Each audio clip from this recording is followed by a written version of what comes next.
Today, I welcome Katie Rössler to the Positively Living podcast to talk about grief. This topic is a tender one, which is one of the reasons I wanted to cover it. And it brings up a lot for me personally. It reminds me of my own grief, how much I've experienced over the years, and the complexity of it, and about the moment I realized experiencing it could be healing. So grief, defined as pain from intense loss, can be a good thing? Yes, though there was a time when I would tell you that wasn't possible. If you are listening to this and feeling a deep loss, you might not think it's possible either. And I understand that. When you are in the middle of an experience, your goal is to survive. There's a saying, to make it out, you must make it through. And often when we are trying to make it through, we are focused on getting whatever it is we're dealing with to stop, to be beyond us, to be in the past. We want it to be over and done. But some things in life aren't like that, and grief is one of them. Grief has no timeline. It has no end date. It isn't linear. It lives within us, sometimes quietly and sometimes manifesting itself in different ways, such as outbursts of sadness or anger, or in the drain of our energy and our lack of will to function from day to day. It comes at us at unexpected times and with unexpected intensity. What we don't often think about when it comes to these waves of grief is that they come from many life experiences, not only death, and each of them has the capacity to heal us and to help us grow. And that is why I have Katie Rössler joining me today. Katie Rössler is a licensed counselor, wife, mom, and expat living in Munich, Germany. She has worked with individuals, couples, and families to improve their communication and connections for over 12 years. Katie is focusing now on grief work to help clients heal from past challenges and losses that they have faced so they can grow into healthier, happier people. She loves being in nature and connected to others, as you will definitely see in this conversation. Katie and I have known each other for years, and although we connected about mom life and business life, we bonded over grief. It happened that we both lost our moms, and both have additional losses that we share with you in today's episode. But we also have in common the desire to acknowledge and embrace the grief we experience and show others how healing it can be. In this episode, Katie and I define grief in a way you might not expect, talk about the many causes of grief, how we are taught to run from it and to cope in ways that don't serve us, and how grief leads to growth. We talk about society's desire to move past grief, and it reminded me so much of my episode with Valerie Friedlander on toxic positivity. You'll hear a recurring theme of embracing the mess of life to reap the rewards. One of Katie's favorite quotes is from Thich Nhat Hanh, "No mud, no lotus." It is a reminder that we cannot have the light without the dark, or the rainbow without the rain. During this extended conversation, Katie and I share our own stories of grief, and we reflect on how our world is grieving as we continue to navigate life with COVID-19. She also offers specific actionable advice for when you are dealing with grief. 1, in the first 6 months to a year, do whatever you need to do to get by. Seek out support from those who understand and will hold space for you. 2, after that time has passed, make sure you are making time to grieve. This is especially important when life continues to pressure you to move forward. And 3, watch for anniversaries and red flags with regard to coping. Build in buffer for yourself to regroup and learn your grief response so you can figure out what you need to heal. I am overwhelmed with gratitude for all she shared about this subject near and dear to my heart. Her gift to listeners is a list of holistic approaches to handle grief, a list that is a wonderful companion piece to my 10 Steps to Stress Less checklist. You'll notice how much these topics overlap and how each episode builds upon and complements the next. I know you'll love hearing Katie's stories and words of encouragement, and I'm looking forward to your feedback. Also, Katie is collecting grief stories through the end of 2020 for a Stories of Meaning book compilation. I will include a link in the show notes if you have a story you'd like to share. Now, let's talk about how we can grow through grief with Katie Rössler. You're listening to the Positively Living podcast. I'm your host, Lisa Zawrotny, founder of Positively Productive Systems and a coach certified in time and stress management, helping clients make space for what matters most in their lives. Join me each episode and we'll talk about decluttering, stress management, habits, personalized productivity, gratitude, and so much more. I understand the overwhelm of life because I'm a wife, mom to kids and cats, and a former caregiver. I'm here to help you choose what's right for you so you can do less, live more, and breathe easier. Sound good? Let's get to it. Welcome, Katie Rössler, to the Positively Living podcast. Katie and I met years ago through the whole business mom networking, and we bonded originally over decluttering and gratitude and a really similar approach to balancing life, but bonded more deeply over grief. And I believe when you're grieving and you connect to people who get it, that connection lasts. And when you find someone like Katie who instinctively reaches out and helps others heal, you not only stay in touch, you bring her on your podcast. Welcome, Katie. What an intro. I think when you bond over loss, especially the loss we had of our moms, It's a sisterhood. You don't undo that. And so you always stay connected. Yeah, absolutely. And I'm so grateful for our connection. So I would love if you would share a bit in your own words about who you are and who you help and really what makes you light up. Yeah, so I'm a licensed counselor from the States, but as you see with my last name and the two little dots, I'm married a German, and we actually live in Munich, Germany. And I have a private practice over here where I work with couples, primarily expats, because I find that they really struggle with the adjustment in their relationship. And I've got two girls and one on the way, and a third girl on the way, actually. Oh, so exciting. Congratulations. Thank you.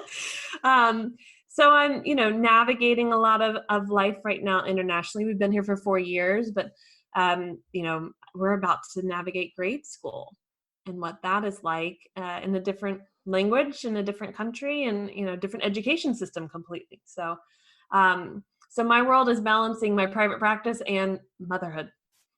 And as we shared, one of the ways we bonded was over the loss of our moms, and I lost my mom about 2 years ago suddenly. And so my work started shifting. It's one of those things where, like, when you go through something, and if you're a counselor and you're listening, you'll know this, like, you go through a life event and then all of a sudden, like, clients start to come to you with similar life events. It's almost like the universe is like, we want to prepare you for this and teach you this, because more are coming that need that. And so I went through that loss, and we had 2 miscarriages, and then my husband's step-grandfather died, and it was just like bam, bam, bam, bam, bam. And then we have this quarantine time. And I just was like, world, universe, God, please. And it actually was excellent, because I really started to see I don't need to run from the reality that I'm really good at sitting with people through grief. And the way I work with people has transitioned me to understand that I'm truly a grief healer.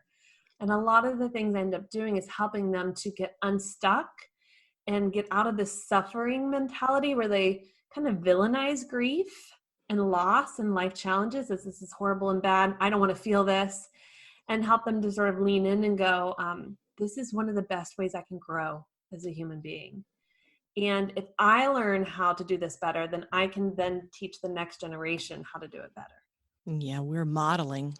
Yeah, we all grew up with this sort of like, you don't want to feel angry. You don't, especially women, you don't want to feel sad. We don't want to feel that emptiness or the shock or the, all these things.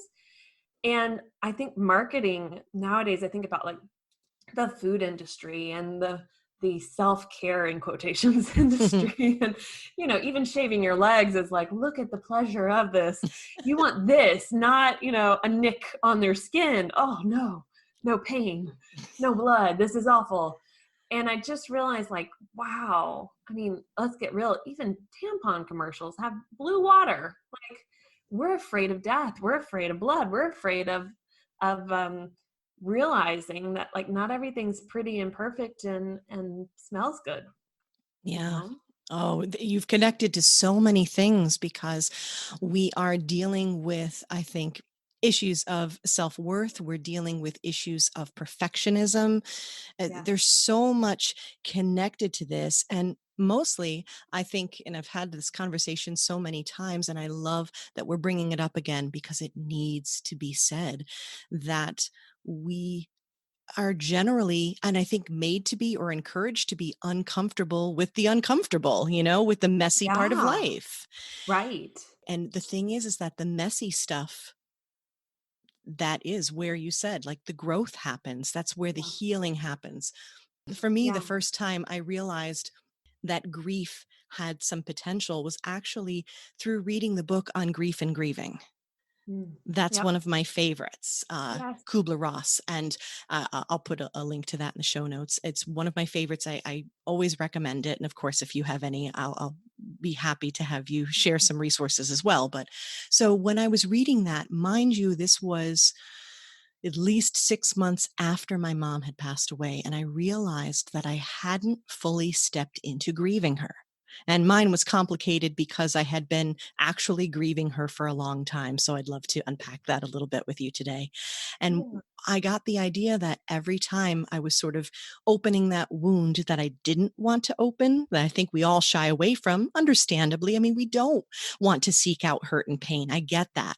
But I came to understand that when I did, a bit more healing would take place. And that was Yes. my path to understanding there was some potential, and why I'm really excited to have this conversation with you. Yes. And, I found when I actually, like, sat with the loss of my mom and really, yeah, like, let it swallow me up, Mm, I really looked at the world differently. Like, gratitude has a whole different meaning for me now. I was talking with a friend the other day, and I was like, my gratitude practice now, like, I usually I do my best to sit down every morning and write down about 8 to 10 things. And I include things like cake, flowers, sidewalk chalk, like, kid-like things, the stuff that my children would probably say if I said, "What are you grateful for?" "I'm happy that we have sidewalk chalk." Like, instead of these, my family, my health, wonderful, great things, but man, you start to see the magic in the small things. Blowing a dandelion and watching the seeds float away. It's like you can just get lost in that after an experience of loss and grief, and just really sitting with it and going, wow, I'm growing so much, even though I hurt so bad. And you just look at life differently, I think. yeah, thank you for sharing that because in the Positively Grateful series community where I do gratitude coaching, Mhm. I often say that we have to be careful about putting things on our gratitude list, if you will, that we feel are worthy enough. Everything is worthy of gratitude. And just this morning, I expressed gratitude for all the pain that I went through with my mom. I would Yeah. not be here today. I would not be coaching today. I would not be hosting a podcast today. None of this would have happened without that. But let me be clear, it's been a process to get to that Oh, yeah. point, and we need that kind of support, the kind of support that you're giving now as a grief healer. So could we step back just a little bit to get your take on defining grief and what is it to grieve? Yeah. So first I'll say, I think grief tends to get linked in with death and loss and Agreed. stay right there. And this is where we do ourselves a disservice, because when we go through any other life challenge that actually creates grief, and life challenge is plus and minus. There's the positive ones, like going to college. It is a life challenge. It's a transition, it's a change, it's an adjustment. It can bring grief. Or the negative, losing a job, or moving goodness, that could be a plus or a minus, depending. Or both. There's exactly, you feel Yeah. it all. Yeah. There is grief. So for me, grief is this experience, this journey we go on in response to our expectations of how life should go. Mm. And when something doesn't feel good or go smoothly, or, again, like our situation, I didn't expect for my mom to not be here. I didn't expect at 57 she was, I'd be writing an obituary. So it's that where it's like, well, I expected life to look this way. And so then grief comes in as a response to that belief. Mm. I watched she was 4 at the time, my 4-year-old, she's now 6, experience her own grief at the loss of her grandmother. And it was almost 8 months to a year later, she came into the bathroom and was crying. And it was first thing in the morning. I was like, honey, what's wrong? And she said, I miss Grandma Helen. Mm. And I'm like, you're 4 or 5, like, what? How are you grasping this? And I noticed over a week or two, she would do this. And I just held her, I sat with her, and I was like, yes, I feel it too. You cry, allow this to come out. What I have come to believe as a grief healer is that those are the times when like that person's spirit's a little more with us. Mm. And I know that she visits my daughter because my daughter will be like, oh, Grandma Helen's singing to me right now. And we can all go, well, that's just her making up in her head. But I truly believe there's some truth to when we feel like we've connected with somebody who has passed on. So when she would get emotional like that, it would warm my heart because I knew my mom has a relationship with her, Mm. even in the spirit world.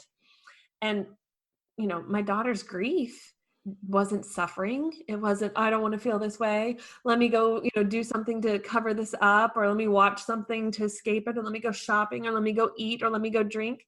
It was, Mama, I'm just going to cry and sit here on the bathroom floor with you. And, okay, let's just cry as long as we need to.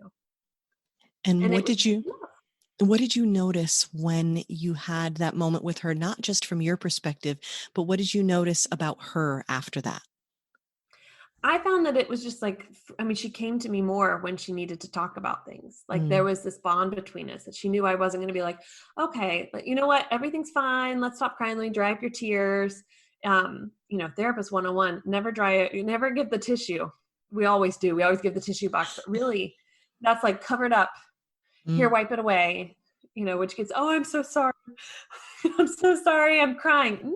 No, don't apologize for it. So I helped her see she doesn't have to apologize for crying. Mm-hmm. And that is natural. Just let it flow. Yeah, she did it instinctively. Yes. She came to you instinctively, and then your Yeah. response and being open to that and open to that process. I mean, it's this idea, and I had an amazing chat with Valerie Friedlander in the episode on toxic positivity, and there's so many parallels to this. And I know that people mean well when they're like, here, dry your tears and then don't cry about that. And I want to make you feel better. And Right. I know that that's well intentioned. But the thing Right. is, those feelings, what you're processing, it has to come out somehow. And Yeah. how is it going to come out if you try to keep it from doing so? What's going to happen next? Yeah. And I'm sure Valerie touched on often it's our own insecurity and uncomfortability with Absolutely. someone else's feelings. Right. I see this with kids, especially here in Germany. Let me give you oh, you fell, let me give you gummy bears. What?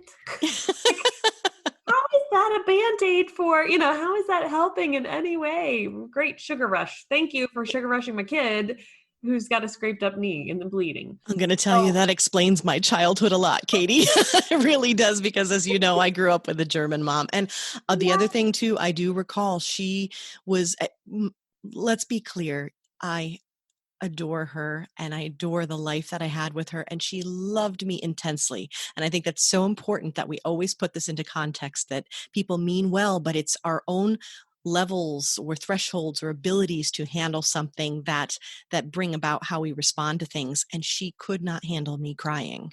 I was a very emotional child, yeah, a very sensitive child, and it would always be like, okay, enough now, and wiping the tears and stop yeah, it. yeah. That's a very cultural. It's a very cultural thing. Yep, Yeah. yep. Yeah, absolutely. It's power through. It's, Yeah, pull up your britches and power through. Right. And while there's such wonderful strength in that, that's a big part of why I want to have this conversation, so we can find that balance, and you can do both, you know? Yeah. Yeah. Yeah. I agree. Yeah, wonderful. So you've already touched upon, the different causes and this idea that we can grieve in so many ways. And of course, you touched upon too the fact that we are now dealing, I mean, across the world as Yeah. we're recording with coronavirus, with Yeah. COVID-19 and the impact of that. I know that I see my children grieving the loss of time with their friends and Yeah. the feeling of normalcy. My family got to go camping just last week, and we felt like that was a safe choice. We were, outside, which is preferable for us, and we were primarily by ourselves with a few select friends. And it was that first sense of like normalcy, for want of a better word, right? For Yeah. of living life like how we've lived it. And again, that goes back to the expectations you talked about, Yeah. how you expect life to be and what you expect to be doing. And Yeah. we got a little taste of that for the first time since March of this year, and you and I are recording at the end of July. It's Yes. a long time to be processing all these things. Yes. I no, I completely agree. And that was a big reason why through the time, because we started here in Germany, I think it was beginning of March, they started closing off the schools, and there was everybody was staying home. And um I started sitting here reading social media posts and just being like, oh, this is gonna be like, this is gonna face people to sit at, like they have to sit at home and face what they're really feeling on the inside. They don't Mm, have the commute to work anymore. Yes, they might have busy work days, but they're also going to be sitting with uncomfortability, yeah. which naturally, when we're uncomfortable, pulls out the other uncomfortable things. It's kind of like when we get in an argument with our partner and then we bring up like all the other things that made us mad. Yes. It's the same. And it was almost like, if you imagine the earth having like this big belt around it, squeezing it, and going like, how uncomfortable can you get? And we're all feeling that, like, oh, I'm stuck at home. I don't have the freedoms that I want to have. My kids don't have the life that they're used to having. I don't have the life I'm used to having, And what I found was it triggered childhood stuff for me. I Mm, don't know about you, Lisa, but like, even so, we had periods of time where you could go to the grocery store. There was no like limit on it, but you had gloves, you had masks, like all these things. And so we had decided my husband would be the one to go. He would be the one to go back and forth. I'd stay home with kids. We wouldn't have, I wouldn't go and interact with a lot of people. right. We'd limit exposure. And he would come back, and then we'd be like, okay, he'd be like, can we last 2 weeks on this? Because I don't want to go back there. It is awful. Like everyone, grabbing toilet paper, grabbing, all the food, all the things. Like there's barely anything on the shelves anymore. People are standing in long lines waiting, and you're just sitting there with a mask on. And so we do our best to last 2 weeks Yeah. with all this food. And it kicked up some of my childhood stuff of when we were living off my mom's student loans for law school when my parents divorced. And it was like, can we make it to the next check? The alimony check, and they were like, are we, we're just on noodles. We're on basically the 25-cent little packs of noodles. Like, and you just, all of a sudden I was like, I didn't even remember that that was an issue for me. But I felt the same panic. I felt the same, like, do we have the money? And it wasn't about money. It was truly just about comfort of, I don't want to go stand in line with all the people who are anxious and stressed as well. So I had grief work I had to do from my teen years and my childhood. I didn't realize that was there. Well, And I yeah. thought, let's look at that on the bigger picture. There's probably a lot of people who are struggling with, that in the sense their freedoms being taken, and what other times in their life they felt like their freedoms were taken, that they didn't have a voice. Seeing people with masks, I thought, here we go. If you have any trauma related to hospitals Mm, and surgery, here we are. You're seeing all these people in these masks. This is triggers left and right.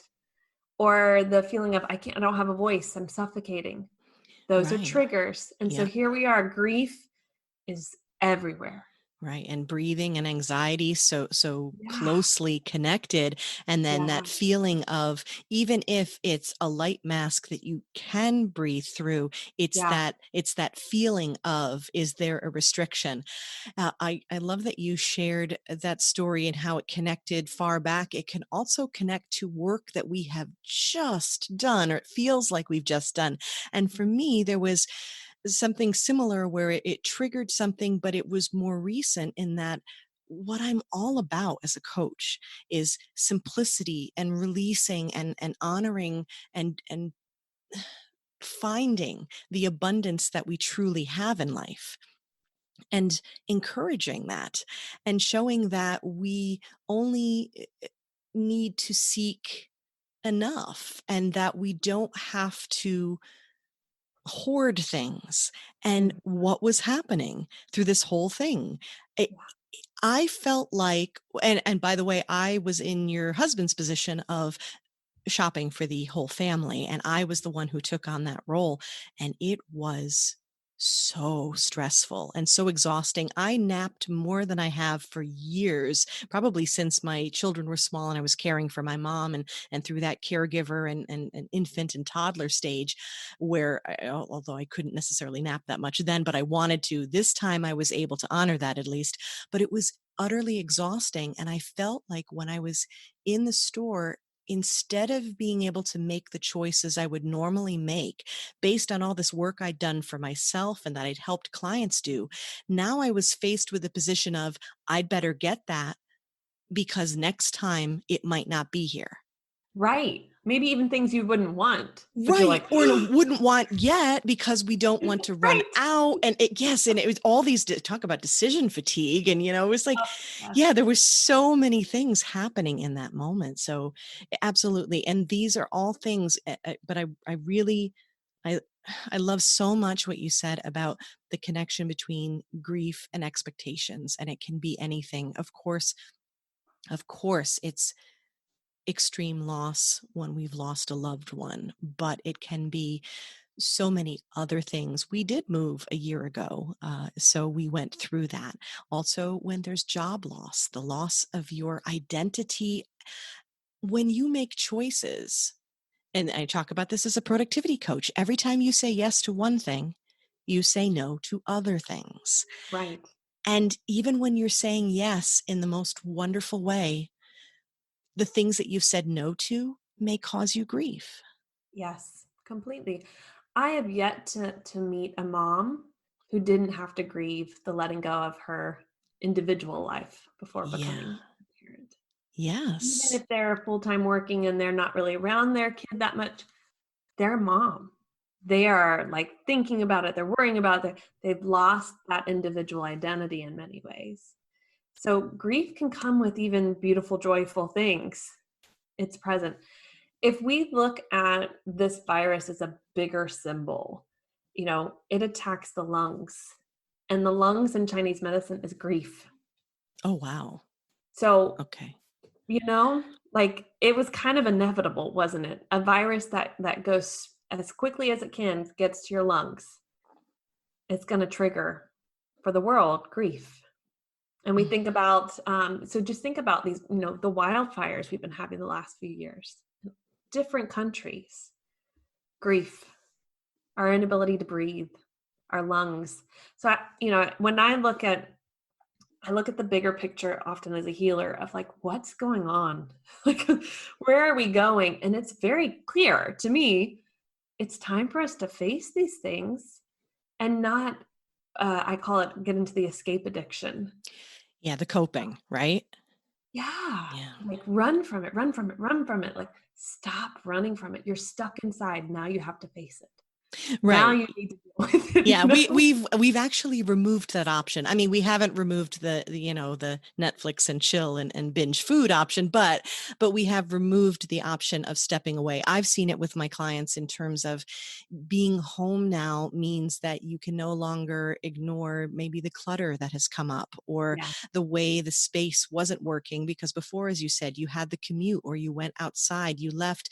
Sometimes people use the busyness of being active and out and away, right? Yeah, That can be a protection, a coping mechanism as well. So totally. that's the connection to clutter that I make. And I was seeing that as well. And now it's like, okay, I'm home and I have to make the space work. And what do I need to start thinking about that I've been trying to ignore for so long? Yeah, yeah. It'll hit you in those quiet moments if you get them. Well, Uh, yeah, that's One exactly of my right. favorite quotes is "No mud, no lotus," which is actually a book as well. And I'm going to butcher the name, but Thich Nhat Hanh, I Hmm. believe, is the person who said it, and he wrote the book. Um, you have to go through the ugh, the just the disgusting, the bad, the darkness for the beauty to, for us to grow. And there's so many amazing quotes. And I found like it was a year ago, someone started sending me that you might feel like you're in a really dark time, but it might be that you're being planted. Mm, You're the seed being planted and you just have to wait to grow. And I loved that analogy because, and then when I found the no mud, no lotus, it was like, yeah, if you look at nature, if you look at the world around us, like naturally we see you have to have darkness to have this light, to have growth, to have, something good come. We see in the animal kingdom, death occurs because life has to occur. And so it's really the circle of life is it's a circle of life, not only like in the animal kingdom, it's in human life. Like we have to go through the good and the bad. That's living life to the fullest. It's not everything's perfect and wonderful. And often people follow you and I and think like, oh, they've got it all together. Like no matter what we say, I literally probably daily could be like, my life, blah, blah, blah. But they're like, no, Katie's got it together. Lisa's got it together. But no, when you really bring out your joy and your positivity, there's something that like the universe kind of wants to kick back and go, are you really going to be positive? Are you really going to be able to stay in a very productive and clean home and stay organized? Or are you going to be challenged by this? We get challenged by the mm. things that we teach because it makes us better teachers. And so part of that living life to the fullest is stop expecting it to be rainbows and butterflies. Like, look for the lightning and the thunderstorm and be like, yes, because there'll be the rainbow after. Don't go, oh, I don't want to feel it. I don't, no, no, no, I'm going to escape it. I want to avoid it. I don't want to feel it. No, that to But get there, you need to go through. yeah. Yeah. I forgot which animal it is. I think it might be the rhinoceros. So there's a particular animal that runs through a storm, like doesn't avoid run away, runs through it because the faster it runs through it, then it'll be done. It'll be on the other You can get out side. to the other side. And I was like, yes, yes, like head on, go into it. Again, nature teaching us, don't always run from it. So yeah. I mean, I could talk all day about the, dark and light and growth and, the hole, that emptiness we feel, because I think we need both. Yeah, I love that. Appreciate the idea of that balance of that yin and yang, and the idea. I usually use the dark and light. That's how I tend to describe things. And what I love the most is seeing people who've been in the dark and then shine the light for others. And that's what I try to do, and that's what I love to see in others. And without that, we couldn't get the connections that we do. I mean, look at our situation. We're here because of this, Right. and it again, for those listening, especially who are deep in hurt right now, it can be hard to see that, but that's why people like Katie are here, to help gently guide you and show you. And it's the same thing with the gratitude work that I do. It's little by little. It's small steps, it's habits. It's sometimes when I talk about gratitude in adversity, and when you are really in the thick of it, sometimes you have to seek out that tiny little ember and just stoke it and care for it Yeah. and let it grow. But there's so much that comes to us in what I refer to as life lessons. So you've talked a bit about, you know, understanding and acceptance of the fact that it's not all rainbows and unicorns. And that's the realism that we have to deal with. But I think there's a bit more to it. What other steps can we take to maybe not quite be that rhino that's charging the storm, but at Right. least be like, okay, I'm planting my feet firmly and I'm understanding that I'm needing to deal with this. What steps can we take? Yeah. So if you are heavy in grief right now, usually I tell people that first year, do whatever you need to do. Yeah. Feel it, call people, don't call people, whatever. That first year, you've got to go through a lot of things. And this is not just death. I mean, even if you lose a job, maybe you even get another one, you got to go through the fact that you lost that job. Like there's going to be residue, if you think like residue, there'll be Mm, residue from these changes. I remember when I started college, it was about 6 months adjustment. Like I loved college, but it was different. And when I worked with people the following years as an RA in the dorms, I would tell them that expect 4 to 6 months of this just being tough. Like you're going to have nights where you're just like lonely and sad because you're used to having your parents around, or you're used to being able to call those friends from high school, and just know that you don't have to run from it. So that first 6 months to a year, just be in it. Call upon the people that you need to find, sisters or brothers who have gone through what you've gone through, who aren't going to always give you the positive line, but are going to be like, what do you need today? I'll just sit right. here. Here's an iced coffee. This sucks. Yeah. Right. Like I got 2 hours. We can just stare at each other. I'm good. Like Yeah. it's fine. I'm just going to sit with you. Yeah. Um, what I found after that year mark, and even after the 6 month mark, I had to start making time to grieve, because it was easy to go, okay, now I'm going to move on. I'm going to keep going. Instead, it was like, no, every day you need to if you don't want grief to just blow up at someone or, Hmm. billow out in different ways, then you need to make time for it, whether it be a walk, whether it be journaling, whether it be just crying, Hmm. or looking through old pictures or whatever it is. Like you have to make space for it. Um, when anniversaries of certain things come, block that week. Don't don't like, oh, I'll be fine. I'll be able to do all sorts of stuff. Maybe that day I'll just take off. No, block the week, because you don't know. You might want to do stuff. You might want to stay in bed. And that's even years later. Yeah. So their birthdays, their, things like that. So a part of it is you learning your grief response. And another side of it is understanding what's healthy. And when you find yourself after the year mark trying to avoid and escape, that's a big red flag to go, okay, is it time either to go to a counselor or a coach? Is it time to just, like have a journaling practice, a gratitude practice, like something that's going to just get me focused again? Is it time to go talk with a grief healer? Like, what do I need to do so that I stop falling into this addictive cycle of getting away from it, filling Good. my schedule, Right.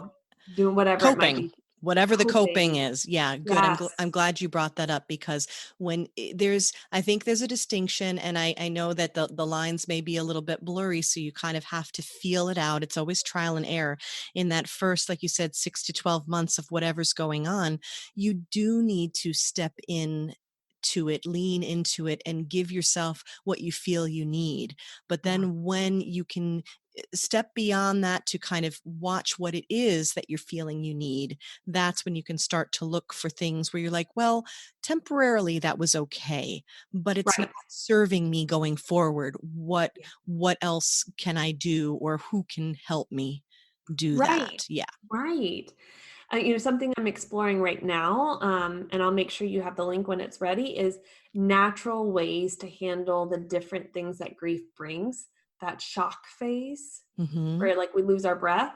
I have been writing a book about grief and these false beliefs we have around it. And when I start to touch on the loss of mom and go back to that night I got the phone call at 2:30 in the morning, I will feel myself like like I can't breathe almost. And I'll feel the shock and I'll start to tell the story over. It wasn't until I did my own, like, okay, I've got to do some healing work on myself, that I was able to lay that story to rest instead of keep playing it on repeat. Understood. And so, figuring out like what I've been studying different teas, what teas help calm different areas of our body. Because what's happening is a physiological response when we're depressed, when we're angry, when we're sad, when we're in shock. And so learning what teas impact that, what essential oils impact, like what are the things that we can be doing that are natural Hmm. before we have to go down a route if, a couple of years later, we need to actually get on a medication. What are some things we can do before then? And so, even as a counselor and in the psychology world, I know there are people who need to be on medication. I completely, like brain wise, completely get this. But I think there's a lot of people who go to a doctor and they jump on doing that before learning, hey, there were some ways to help with sleep. There were some ways to help with that insomnia. There were ways to help with the feeling of shock and like I can't catch my breath or the panic attacks because it's related to grief. It's not Hmm. just a brain trigger. It's like it's actually related to something that we can heal and work through. And there are natural ways to calm that down. So that's what I'm working on, is a free guide to just give people like okay, I can get these things, I can use this, and just make it a ritual. So your body, it's almost like when you smell sugar cookies and you think like Christmas time, like if you smell that lavender and you think, okay, rest and relax, Yeah, you're you able to know? cue your body in a certain way, and Yeah, I bet there's going to be some phenomenal overlap to the recommendations that I offer in terms of stress management, and there's so much overlap with all of this. So the good thing is that when you become aware, and again, awareness, right? That's our number one tool for so many things in terms of healing and productivity and just living life well. right, right, Right? When you do that, when you have that awareness and you start to ask those questions, there are so many things, so many steps that you can take first before medication or before anything else, or before, things get so much worse and escalate to a point where you can't handle it. It's right. it's definitely worth looking into that. And I love that you're offering that. Thank you for that. Yeah. Well, I think we could go on, but this seems like a really good place to allow all of this wonderful information to sink in, allow our connection to everyone out there who's hurting, who's been hurting, who's hurting deeply right now, to send them our love and our understanding, and to wrap this up and Yeah. have a little fun, because in all of this, what did you say? You said that grief and joy, yeah, that they can coexist, and I love that. And it's the same idea that gratitude and adversity can coexist. So let's bring both together and wrap this up with a little bit of fun. So how about sharing the song that always makes you dance? Oh, yes. Justin Timberlake's "Can't Stop That Feeling." Like, Yes. that comes on, and I can't stop moving. I'm having a hard time, not singing it. Right, like, it just makes you, Can't stop the feeling. Okay, all he right, all was right. he was I have his, like, coffee table book. Mhm. A friend gave it to me for my birthday, and he writes in there, "Everything you feel when you hear my music or see me perform is something I have felt and figured out how to help you feel too." And I imagine, like, him playing that, writing that song and just being in it and feeling it, and I just go like, I mean, that's a healer work too, is to be able to really project to someone, "Here's healing, here's this joy, here's this, like, I can shift this for you." Oh my gosh. So, reading that, like, I just gave me chills, and I was like, well, no one can't stop the feeling. Like, all of his music, though, I feel Yeah. like Yeah, I could yeah, probably no. dance to, I could I see, cry All right, to. confession time, I'm a JT fan as well. Oh, Okay, yeah. yes, for sure. You're right, and of course, music, total healer. So see, even when we're Yeah. having fun, we can find these wonderful gems within that Yes. can remind us. So if Yeah. you're feeling it, play the music, let it flow through you. That's been a healer for me forever. Okay, how about the quote or the mantra you share most often? Okay, so this is different from grief, but That's it's fine, a that's good. It's a wretched taste to be gratified with mediocrity when the excellent lies before us. And that's Isaac D'Israeli. I pulled a card that had that quote on it during a leadership class in college. And the professor was like, "Oh, that's a good one for you." And I was like, "Okay." And I didn't fully, like, it's like, I'm a leader. Yeah. But then as life has gone on, I've been like, wow, often mediocre, comfortable, easy is Yes. right in front of us. And often that's what we go for because it is gratifying. Sure. It's relaxing, it's simple, but it's kind of like that, no mud, no lotus. Yeah, Oh, so that fits. and so Yeah, good. it all comes back to seeking more, to going deeper, and that's why I wanted to have this conversation. And lastly, what or whom are you grateful for today, Katie? Oh goodness. Just whom one? um, Wherever you want to go with this. yeah, to be honest, because we've had 2 miscarriages, I'm really grateful for this little baby inside of me and Mm, being at this place, at this journey, knowing that any ending can happen. I'm just grateful for like this moment right now. It's really yeah. cool. That beautiful rainbow. Well, I'm celebrating that with you as well. I think Thank that's wonderful. you. And I am so grateful for you and what you have brought today and what you're sharing with the listeners. And I'll make sure we'll get all the links to connect with you Thank online. And if there's a main website that you want to mention to them right now. Yeah, it's Yeah. just katierössler.com. It's under construction right now. And I will share, there is one thing that I love for your listeners, if they're ready, if Yeah. they've gone through grief and they found meaning in it, I'm collecting stories of meaning. And I'll Mm, share the link for that, to create a book for people going through that tough time who just need, to hear other people's stories. wonderful. And so if you're there and you want to share your story and where you found meaning and purpose in whatever experience you had that created grief, I would love to hear it. And I'd love for you to enter in. It's a little written essay kind of thing, really easy. How long are you planning to collect these stories? Through the year. Through the Through the year. year. So the end of 2020, essentially? Yeah, hopefully. Okay. I would like to have the book ready next year, but Okay. um, I see it as a work in progress. So it might be that there's multiple books that come out of this. And So if you're listening to this after that time frame, you can still take a look at the link, maybe yeah, if it's I'm something sure that you it want to will be. share, or you can always reach out to me and I can connect you with Katie because I have a feeling this will be like multiple volumes or something. So wonderful. Okay, I'll make sure we have all the links ready. Thank you, Katie, for shining your light in this world and for sharing it with us. Thank you, Lisa. Grief is crucial to our ability to grow. Without it, we stay stuck in unhealthy patterns. Katie Rössler. Thank you for joining me on the Positively Living podcast. Your time is precious, and I'm honored you chose to spend it with me. If you'd like more information on today's show, you can find a link to the show notes on positivelyproductive.com/podcast. If you found value in this show, please click subscribe, and even better, give a quick review on iTunes. It supports me and will help others find the show. If you'd like more positive content, come join me on social media. Positively Productive on Facebook and positively_Lisa on Instagram. Get ready for kids, cats, and all my quirky humor over there. I look forward to having you join me next episode. Until then, keep it positive and keep making space for what matters most.